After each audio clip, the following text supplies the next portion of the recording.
बिस्मिल्लाहिर्रहमानिर्रहीम।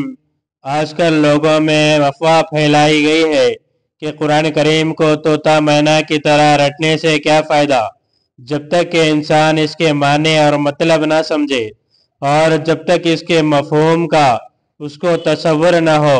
ये तो एक नुस्ख़ा हिदायत है। इसको समझकर इंसान पढ़े और इस पर अमल करे तो फ़ायदा हासिल होगा। इसी तरह बच्चों को कुरान करीम रटाने से क्या हासिल है? नौज़ुबिल्लाह, याद रखें, ये शैतान की तरफ से बहुत बड़ा धोखा और फरेब है जो मुसलमानों के अंदर फैलाया जा रहा है।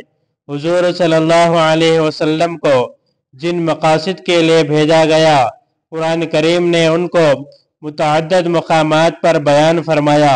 इन मकासद में दो चीज़ों को अलग अलग जिक्र फरमाया। एक तरफ फरमाया यतलु अलैहिम आयातिही और दूसरी तरफ फरमाया वयअलमुहुमुल किताब वल हिकमा, यानी आप सल्लल्लाहु अलैहि वसल्लम इसलिए तशरीफ़ लाए ताकि किताबुल्लाह की आयत लोगों के सामने तिलावत करे। लिहाजा तिलावत करना एक मुस्तकिल मकसद है और एक मकसद नेकी और अजर का काम है। चाहे समझ कर तिलावत करे या बेसमझे तिलावत करे, और ये तिलावत हुजूर सल्लल्लाहु अलैहि वसल्लम की बिअसत के मकासद में से एक मकसद है, जिसको सबसे पहले जिक्र फरमाया यतलु अलैहिम आयातिही।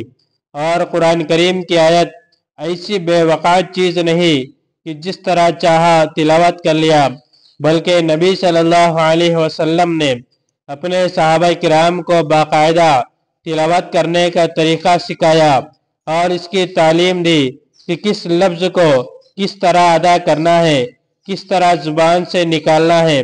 इसकी बुनियाद पर दो मुस्तकिल उलूम मौजूद में आए जिनकी नज़ीर दुनिया की किसी कौम में नहीं है।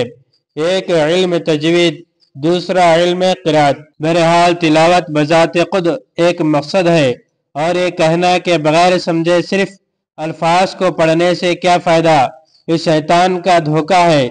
याद रखें, जब तक किसी शख्स को कुरान करीम समझे बगैर पढ़ना न आया तो वो शख्स दूसरी मंजिल पर कदम रख ही नहीं सकता।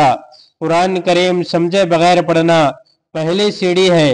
इस सीढ़ी को पार करने के बाद दूसरी सीढ़ी का नंबर आता है। अगर किसी शख्स को पहली सीढ़ी पार करने की तौफीक न हुई तो दूसरी सीढ़ी तक कैसे पहुंचेगा? सरकार दो आलम सल्लल्लाहु अलैहि वसल्लम ने बयान फरमाया कि कुरान ऐसा नुस्खा है, शिफा है, कि जो शख्स इसको समझकर इस पर अमल करे इसके लिए तो बाहर से शिफा ही है। लेकिन अगर कोई शख्स महज इसकी तिलावत किया करे बगैर समझे भी, तो उस पर भी अल्लाह तबारक व तआला ने इतनी नेकियां लिखी है कि एक अलिफ लाम मीम के पढ़ने पर 30 नेकियों का इजाफा हो जाता है। अल्लाह तबारक व तआला से दुआ है मुझे और आपको और तमाम मुसलमानों को कुरान मजीद की तिलावत करने की तौफीक अता फरमाएं।